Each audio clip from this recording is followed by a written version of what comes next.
ना आज की है और ना कल की।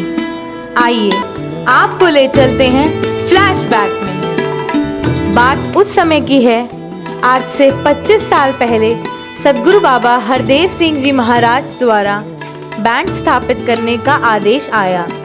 बाबा जी ने आदरणीय जोगिंदर सिंह जी खुराना जी को आदेश दिया और खुराना जी ने सेक्टर 14 के परम पूजनीय तरसेम लाल जी को सेवा दल के भाई बहनों का बैंड तैयार करने के लिए कहा।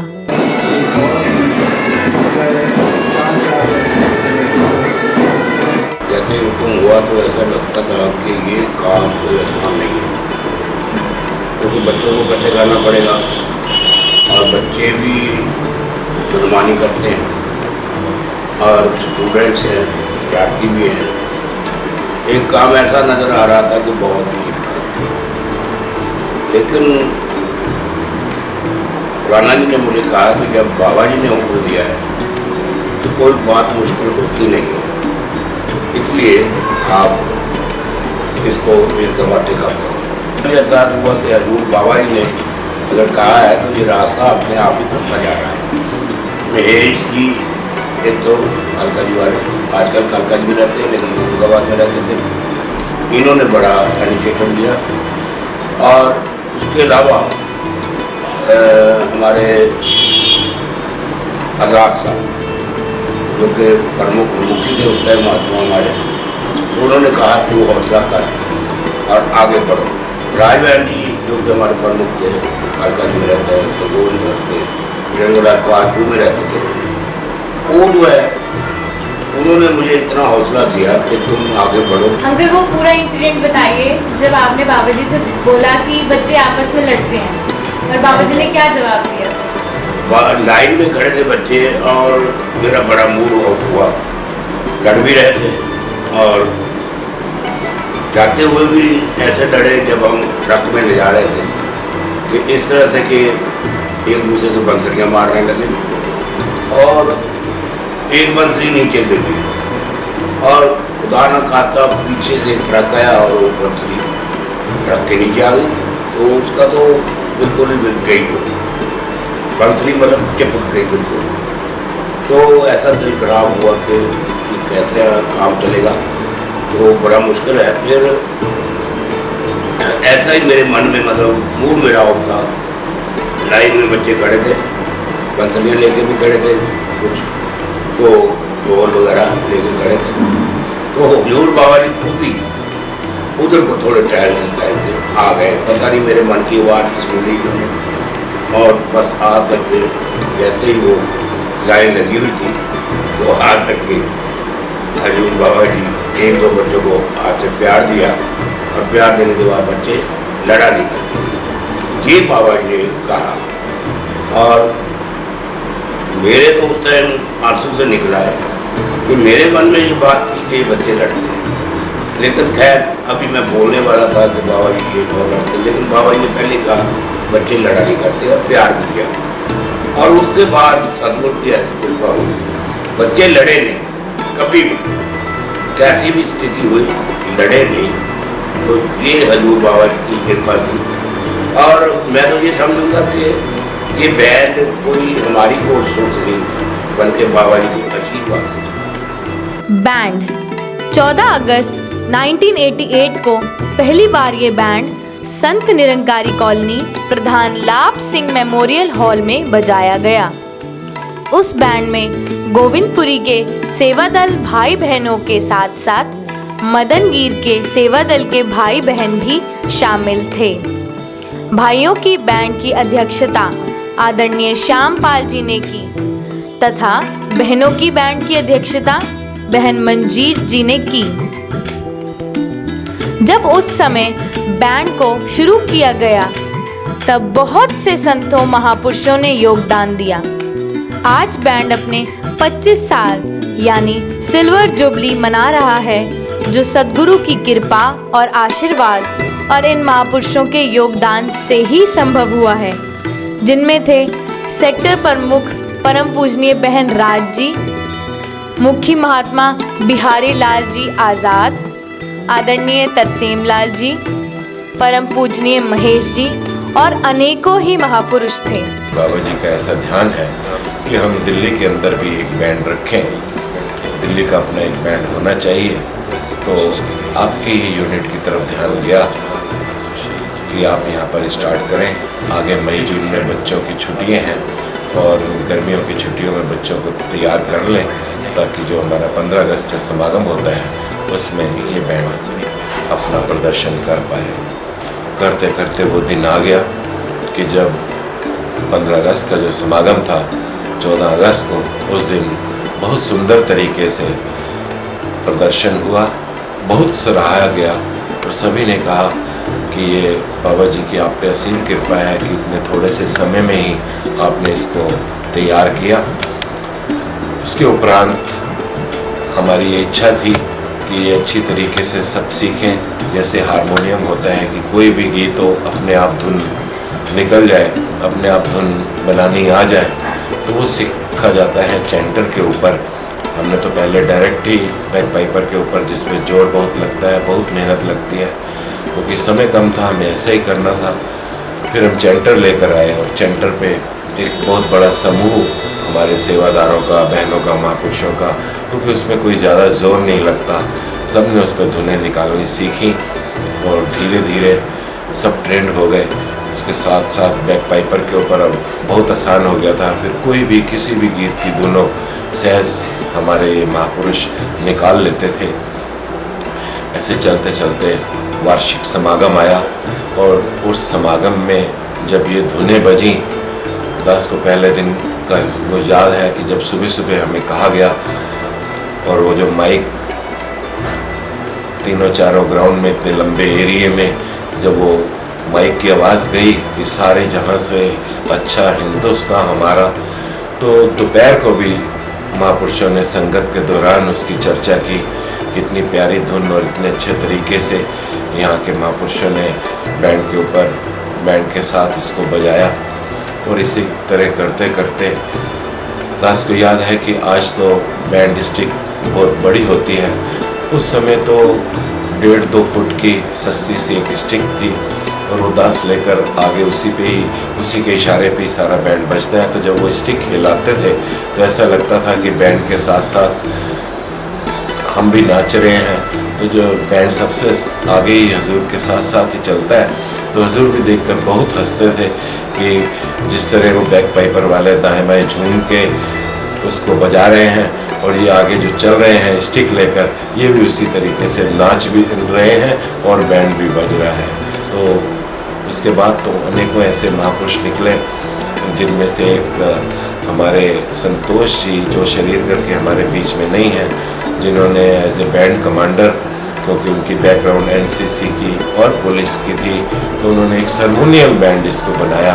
और ऐसा ही तरसेम लाल जी और दास ने डिसाइड किया कि हम इसको एक सेवा दल का अलग से टुकड़ी बना दें, इसमें एक सहायक शिक्षक इंचार्ज बना दें।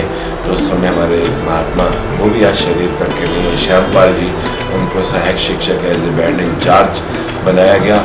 और ये हमारे जो बैंड के कमांडर संतोष जी, इन्होंने इतनी लगन से काम किया कि जिसका आज हमें ऐसा रिजल्ट देखने को मिलता है कि किस तरीके से शायद ही पूरे हिंदुस्तान के अंदर जब जगह जगह से बैंड आते हैं, तो जो हारमोनियम ड्रेस के अंदर भी और अपने प्रदर्शन के अंदर भी अपने आप में ये बैंड नया जोश, नई चमक और हर साल एक नए रूप में प्रदर्शित होता है। चाहे दिल्ली हो या दिल्ली से बाहर जाना हो, ये बड़े जोश के साथ पहुंचते हैं। लगातार जिस तरह निस्वार्थ भाव से ये बैंड के बच्चे, बहनें या महापुरुष, क्योंकि पहले सिर्फ बांसुरी का बैंड था, आज बहनें भी बैक पाइपर किसी को ही आगे लेकर चल रही हैं, वो भी उसी उत्साह के साथ बजा रही हैं। तो ऐसी प्रार्थना है कि लगातार इनको तन से, मन से, धन से सुखी करे और इस तरह ये जोश बना रहे। समय के साथ साथ बैंड की रूपरेखा में भी परिवर्तन आया। बैंड की वर्दी में डेकोरेट्स लाए गए। संतोष कुमार जी, जो बाद में बैंड कमांडर बने, इसका श्रेय उन्हें जाता है। उन्होंने इस बैंड को सुंदर बनाने के लिए अनेकों प्रयास किए, जैसे कि shoulder rank, scarf, cap, P cap, डोरी, एंकलेट, कमरबंद और अनेकों ही चीजें शामिल हैं। उन्होंने इस बैंड को एक नई पहचान दिलाई। गर्ल्स बैंड में बैकपाइप लाने का श्रेय भी इन्हें ही जाता है। बैंड को आर्मी बैंड बनाने का प्रयास भी इन्होंने ही किया और इसके साथ ही बहनों की इंचार्ज बहन तजिंदर जी जो कंधे से कंधा मिलाकर भाइयों का साथ दिया और गुरु की सेवा कमाई। बार बार वो अवतार वाणी का शब्द जबान पर आ रहा है, जो गुरु आखे ओ कुछ करना, सेव कमाना सीखिए। फिर समय का पहिया चला और ये सेवा बहन निशा जी को दी, जिन्होंने ये सेवा अपने माता पिता के हुक्म अनुसार स्वीकार की। ये हुआ कैसे? 30 साल पहले जैसे ही दासी ने सुना कि सेक्टर 14 को बाबा जी ने एक सेवा दी है बैंड की, तो दासी की खुशी का ठिकाना नहीं रहा और दासी ने भी घर जाकर अपने बच्चों से बात की और ये सेवा का मौका हाथ से ना जाने की प्रेरणा दी। तो उसी समय राजू और निशा दोनों बैंड में भर्ती हुए और सासंग जी सब अभी उसके बाद जैसे ही पम्मी थोड़ी बड़ी हुई, प्रोमिला जी उन्होंने इस बैंड की सेवा को में भी अपना योगदान दिया। और सासंग जी आप सबको जानकर खुशी होगी कि अभी दासी की पोती तानिया 4 साल से बैंड की सेवा में अपने आप को पेश किया हुआ है। विदिता जी लाइन में लगे हुए हैं और सासंग जी सबसे बड़ी खुशी की बात है कि अभी जैसे ही बाबा जी मसूरी से लौटे और 8 नंबर में बाबा जी के स्वागत के लिए गोविंदपुरी का बैंड गया, तो वहाँ पर वंशज जी ने ढोल बजाकर अपनी हाजिरी को प्रवानगी दी।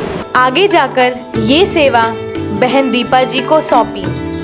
आज सभी को ये बताते हुए बहुत खुशी हो रही है कि लगभग 6 साल लगातार इन्होंने गर्ल्स बैंड कमांडर की सेवा निभाई। जहां जोश से भरे ये नौजवान हैं, वहां बच्चों को भी बचपन से बैंड बजाने व गुरु की सेवा करने का सपना रहा है। मैं भी बैंड में होना चाहती हूँ। फिर एक और नया चेहरा सामने आया, आदरणीय अशोक जी। संतोष कुमार जी के बाद अशोक जी ने बॉयज बैंड कमांडर की सेवा संभाली। इन्होंने आदरणीय वीरेंद्र डोगरा जी के साथ मिलकर अनेकों ही नई धुनें शामिल की। इसके साथ साथ बहनों की नई यूनिफॉर्म में भी अशोक जी का ही योगदान है। इन्होंने बॉयज़ की sky blue navy and coat pant 2 नई यूनिफॉर्म्स बनवाई। इन्होंने ही बैंड फॉर्मेशंस बनाने का चलन शुरू किया।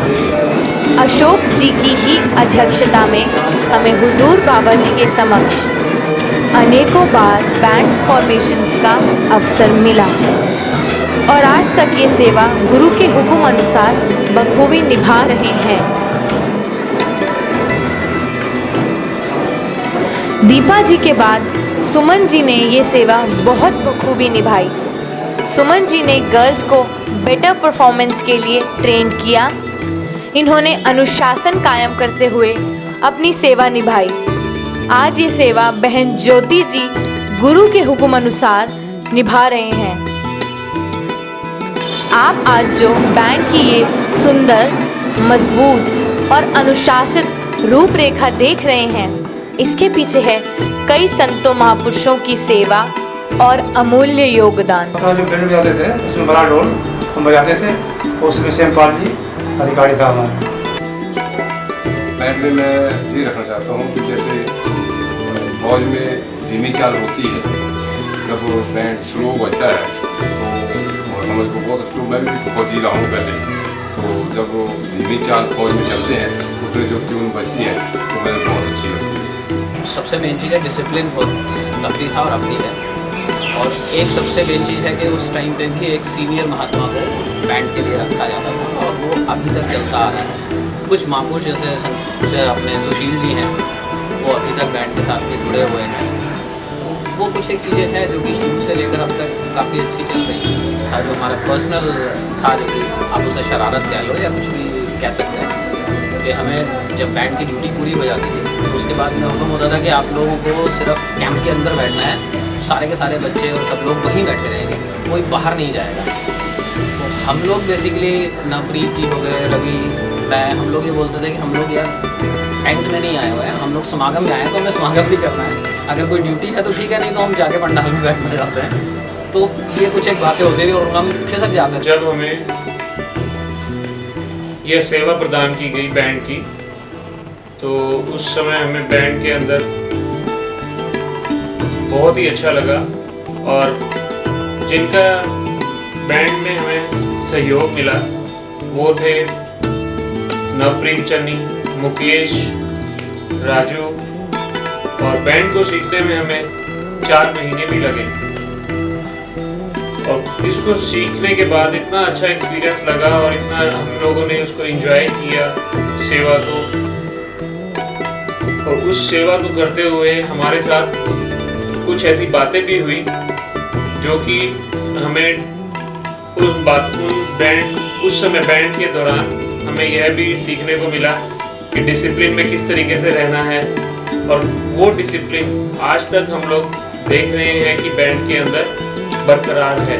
इन सब से परे एक वो चेहरा, जाना पहचाना सा सेवादार, जो कभी तो बहुत अनुशासित है तो कभी हमारे साथ थोड़े से नटखट। ये समय समय पर हमको अनेक सेवाएं प्रदान करते हैं और हम सभी को प्रोत्साहित करते हैं। तो बताइए कौन है वो? हम सबके प्यारे सुशील भैया। इस समय भी बैंड को प्यार मिल रहा है सेक्टर प्रमुख आदरणीय प्यारा सिंह जी का, जो बैंड को समय समय पर सेवा के अवसर प्रदान करते रहते हैं। दिया है तूने नफीस तोहफा, कदर करें हम, हमें कदर दे। हम तहे दिल से आभारी हैं और शुक्रिया अदा करते हैं सद्गुरु बाबा जी का, राजमाता जी का एवं परम पूजनीय माता जी का, जिन्होंने हमें ये सेवा बख्शी। Lots of thanks reverend Pyara Singh ji, all सेवा दल अधिकारी एंड साथ संगत, आप सभी का शुक्रिया। एक प्रयास, a small effort bye Navtej and Sakshi.